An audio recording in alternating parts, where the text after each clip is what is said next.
Hello everyone, welcome back to my channel. I think this might be a little bit too noisy, but it's so beautiful, so maybe we will start the video here. I am right next to, actually this building, as you see, is the Ministerstwo Finansów Rosyjskiej Federacji, which is, if I translate this, and I think it's pretty easy translation, the Ministry of Finances of the Russian Federation. And since we are next to this, I think I will start with a topic that originally I thought will be the last news that I have for you. However, it's related to money. But before I do that, I want to make two corrections, guys. First and foremost, I want to apologize to all of my Christian Orthodox believers for me entering the St. Basil Cathedral yesterday with open bare arms. I have to be very honest with you. Normally I don't dress like this to any church, and for some reason, I don't know why, I approached that visit more like a museum than a cathedral. And I know this might not be an explanation for you, but we all make mistakes, and I didn't mean to disrespect anyone. My heart was pure and I had good intentions, so I hope that is good enough for you with my explanation. And no one has commented on this, and actually you would see a lot of people there, a lot of tourists who were wearing, you know, shorts and all sorts of outfits. So I was not the only one, not trying to have excuses, but just to give you an explanation. So maybe let's go to a different location since it's a bit loud. The topic that I will start with is something that Newsweek describes as Russian propaganda and misinformation, and we should not believe in this. However, I tend to believe in this, and that's why I want to read you this article and ask about your opinion, because I would like to know if Zelensky's wife, Olenna Zelenska, has spent millions on a new Bugatti supercar. I was actually able in my life to see Bugatti's cars, many Bugatti's cars in person. And how was that? Well, because throughout my life, when I lived in the United States, I worked for some of those fashion brands, those top designer brands, luxury brands. And one of those jobs I had was on Rodeo Drive in Beverly Hills, California. I worked for Valentino. And if you go, I think north, if you go north up Rodeo Drive, there was a store whose owner had been collecting Bugatti's cars, and they were always matching his outfit. I mean, people like this exist. But this article is talking about Olenna Zelenska. That Zelensky's wife spent millions on new Bugatti supercar over the course of the war, started by, this is Newsweek writing, so keep it in mind. Maybe I stay this way so you have a nice view behind me. It's a beautiful building. Over the course of the war, started by Vladimir Putin, Volodymyr Zelensky and his wife Olenna Zelenska have been subject to reports debunked by Newsweek that Ukraine's first couple were engaged in corruption. It's a lovely article, so bear with me. In December 2022, social media users reported that during a visit to Paris, the Ukrainian First Lady undertook an expensive shopping trip in which she splashed out $42,500, a claim that was debunked. Other allegations also refuted, I think this is the right way to pronounce this, refuted in Newsweek. Fact checks include the Ukrainian president building a property portfolio spanning the US, Italy, the UK and France, and even the First Lady purchasing a private island. There is a French connection to the latest wild claims circulating on social media about the president's wife, this time related to a luxury car worth millions. So here is the claim from Vérité Cachée, which is in French, it means in English hidden truth. A great title, no? I mean, great name, great name. Vérité Cachée, a French language website, carried the article headlined Olena Zelenska became the first owner of all new Bugatti Tourbillon. Tourbillon? That's how you say? The report alleges that Zelenska and Volodymyr Zelensky had been given a private presentation of the vehicle of Bugatti during their visit to France last month for the 75th anniversary commemorations of the D-Day Normandy landings. The reports said that Zelenska was impressed with the new car and placed an order to become an owner of one of the first of 250 cars planned for production. The publication posted what is said was a copy of the invoice for the new car, which would be available in 2026. Are you ready? At the price tag of 4.5 million euros. That is 4.8 million US dollars. So here is my question, everyone, and this article goes into debunking the stories, including the real estates, the shopping spread in Paris, etc., etc., and of course the new Bugatti. I wonder if she will be able to drive this car. I personally believe all of this. I would like to know if you believe it too. Or do you think this is exaggerated? Or this is an understatement? I'm laughing, but to be honest, it's not funny at all. When you think about how many people, millions almost, right, of Ukrainians are dying, the rest is suffering, escaping the country, and moving back and forward. And Zelenska and Zelensky are buying the brand new Bugatti, one of the 250 available. That's something, isn't it? So let me know in the comments down below, what do you think? I have to flip the page and manage this, so bear with me, because we're gonna talk about Orban and Maria Zakharova.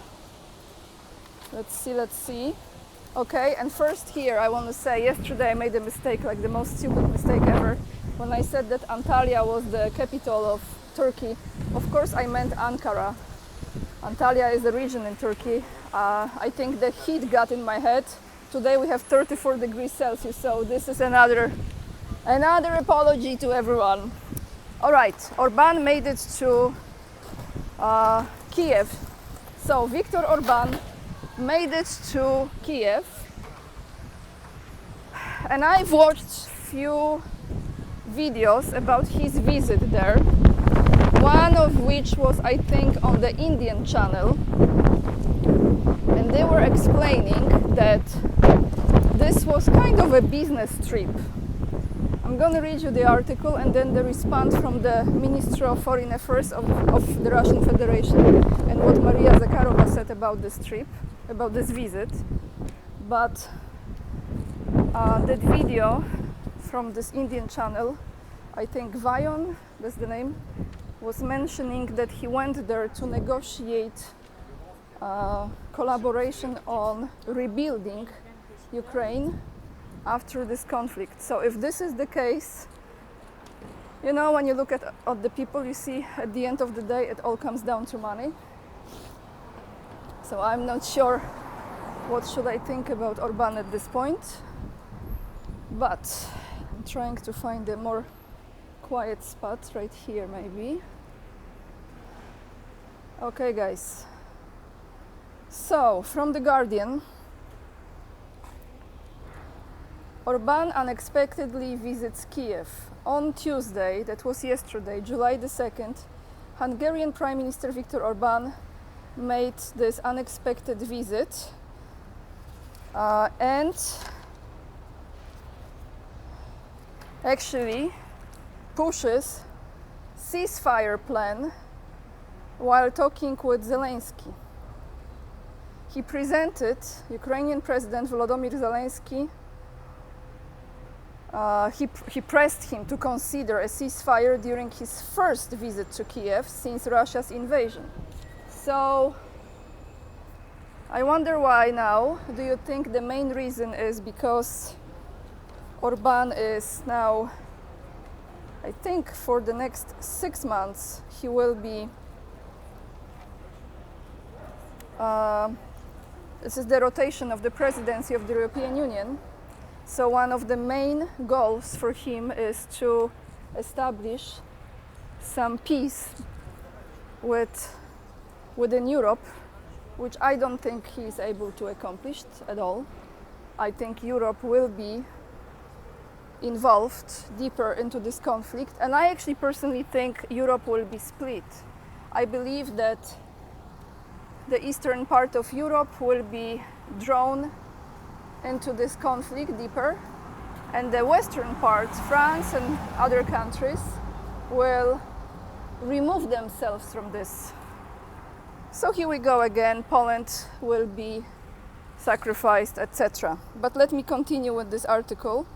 So he pressed Zelensky to consider a ceasefire during this visit, first visit to Kiev, putting on display the deep differences between the two leaders. While Orban's comments reflect his long-standing call for a peace settlement, Zelensky has repeatedly dismissed demands for a ceasefire, with Moscow insisting that Russia forces withdraw from Ukrainian territory. Still, Orban's presence alone was a reconciliation of sorts between Ukraine's wartime leader, there's less people, wartime leader and the Hungarian premier, who had maintained ties with the Kremlin, and that's what it was, guys. So no progress as far as peace. Of course, Zelensky doesn't want any peace. He wants to continue this project. Do you think this Bugatti is already fully paid, or they just put the deposit down? Just my thoughts, I don't know. But Maria Zakharova has said few words about it. This is from today, from TASS, July 3rd. Russian diplomat blasts Kiev reaction to Orban's peace initiative as a smokescreen. Kiev peace rhetoric is nothing but a facade as Ukraine keeps pushing the goal of inflicting strategic defeat on Russia set to it by the collective West. Russian Foreign Ministry spokeswoman Maria Zakharova told Sputnik Radio, just want to show you this. This is a little place here you can pray. It's like a church, I think, like a chapel. So she told this to Sputnik Radio, commenting on how Ukraine responded to a ceasefire proposal put forward by Hungarian Prime Minister Viktor Orban. Quoting Maria Zakharova, all that peace rhetoric is just a smokescreen, smoke and mirrors, cliches or memes. Abstract words that must be learned by heart and noticed, which there is only one goal, which was declared by the collective West, namely to inflict a strategic defeat on Russia. That's what the diplomat said. And she is right as always. So here we are, guys. I have one more article for you. I just have to find it. It's from Alexander Lukashenko. This is Belarus, everyone. So Minsk, from yesterday, July 2nd. Belarus not going to get involved into any hostilities. Belarusian President Alexander Lukashenko said at the government event that was ahead of the Belarus Independence Day, marked on July 3rd. So today Belarus has the Independence Day. Tomorrow we have 4th of July in the United States. According to Lukashenko, NATO doesn't want the war in Ukraine to be ended. Instead, it is seeking to drag Belarusian into it. I can guarantee that we will not tolerate any clashes on the border with Ukraine.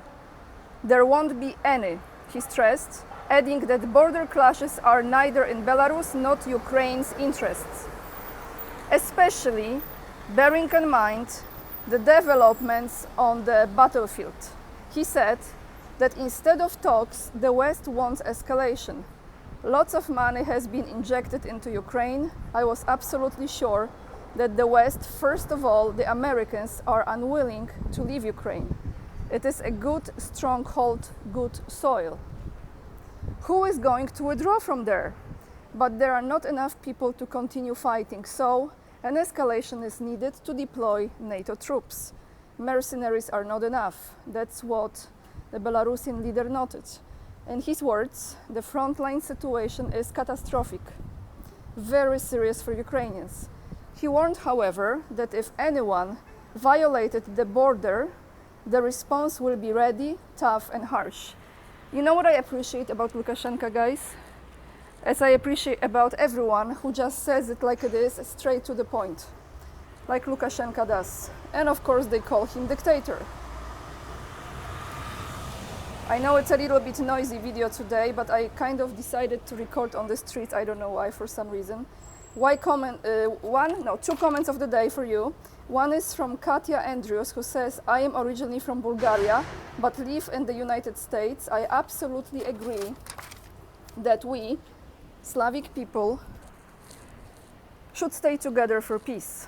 Majority of Americans are also against the aggressive deep state and want peace and prosperity for themselves and the world. Thank you so much, Katya, if this is your real name, for the comment. And the second comment is from Christian Terdi. If I mispronounce your name, I apologize. Great news about Fico's return to office, and thanks to Slovakia and its people for continuing to recognize the independence of the so-called Kosovo and NATO-occupied part of Serbia. So you are Christian, you are Hungarian from Serbia, and then in this comment there is more. It says, edit, a lot of Hungarians from Carpathian part of the Ukraine were recruited to UAF, so Ukrainian Armed Forces, and were sent to the front around Bakhmut. So guys, that's all I have for you today. This Russian flag behind me, yes, no. Proving to you I'm here, right there. All of this for today, guys. This is the video. Yesterday, just to remind you, I had a live stream with Professor Michael Hudson. If you haven't seen it yet, if you have time, check it out. It's already posted on the main page of my channel under live category. I would like to thank you for all your support, your donations on PayPal. I really appreciate. Thank you for buying the book that I collaborated on with Scott Ritter, covering Ukraine. The Scott Ritter interviews through the eyes of ANIA K. The links are also down below this video. To those of you who are not following me on Instagram yet, please do it, because I also posted reel yesterday with some different pictures from the St. Basil Cathedral, so you can watch that. And every other link, I have to mention this, I always forgot, every other link that I used to post under my videos, like Patreon, Buy Me a Coffee link, and GoFundMe page, you can find under my older videos, because while being in Russia, I cannot access certain websites. Lots of love, everyone, and remember, we are the leading edge and we are saving humanity. Make sure to hit this like. Check your subscription, subscribe if you haven't already, I really appreciate. Leave the comments down below, and I see you tomorrow. Bye everyone.